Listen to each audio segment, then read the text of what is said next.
Hello and welcome to the lecture. Let's look at an article tag.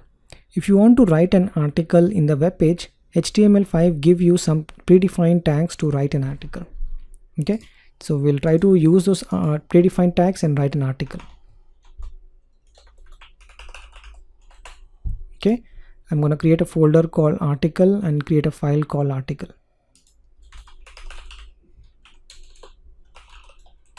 Okay, open your brackets, go to your article folder, open this file, and then we will use the boilerplate. Open up and close all these things, paste it here, call it article.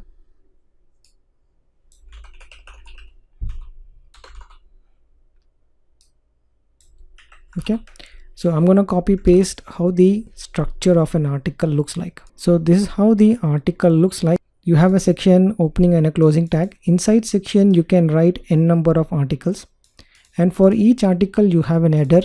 That's basically the header of an article. Then you have p tag, which defines the paragraph, that is your actual article. Then you have a footer where you can write the footer of an article. Okay, so this is a predefined HTML tags that you can use, and you can use in the same format. You can write a section, you can write article, header, paragraph and footer. I'm going to copy paste some of the articles here. I'm not doing anything fancy here. I have an h1 tag and I have also used an underline for the h1 tag. Then I have used my section top and bottom. That's the opening and the closing tag. And for each section I have two articles, article 1, 2. Okay, and for each article I have header. Just to show that I have heading here, and heading I have placed under an h1 tag, and then I have a footer and I have placed under p tag. Then I have my actual article, that is the lorem ipsum. Right, so this is a standard way of writing an article in HTML. Okay, let's do a preview of this.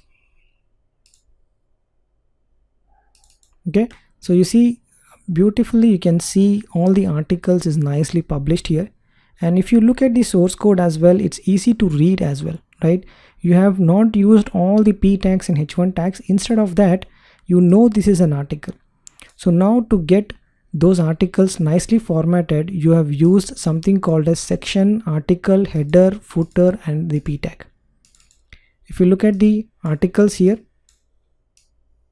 right, this is basically your heading, right, and this is your paragraph, and this is your footer. So if you look at the markings here, if I'm clicking it here, this is a footer, this is an header, and this is your paragraph, and this is your h1 tag. Okay, so now if you just look at your HTML, it's easy to read, right, because you can say section has two articles. Okay, and for the first article, this is my header and the footer. Okay, it's very simple to understand HTML when you write like this. Okay, you can even convert all these things into p tag. It will still work. It won't complain anything for converting this into a p tags, but you're going to lose something here. I'm going to show you that.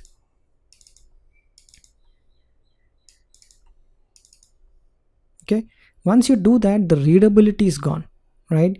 It's hard to understand what is this all about. But if you look at the output again might be looking the same, but the readability of the article is gone from the HTML page. Okay, on the display you can still see this is an article, this is an paragraph, then this is a footer, but from the text, when you look at the HTML code, it's hard to understand what is this p tag and this p tag and this p tag.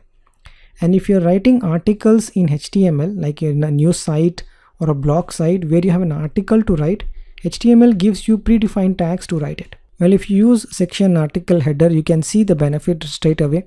You can read it as an English, right? The structuring of the page is automatically done via the tags itself. Well, that's all about writing articles in an HTML page using the article tags, section tags, header and footer tags. Okay, so that's all about article in HTML, and see you in the next one.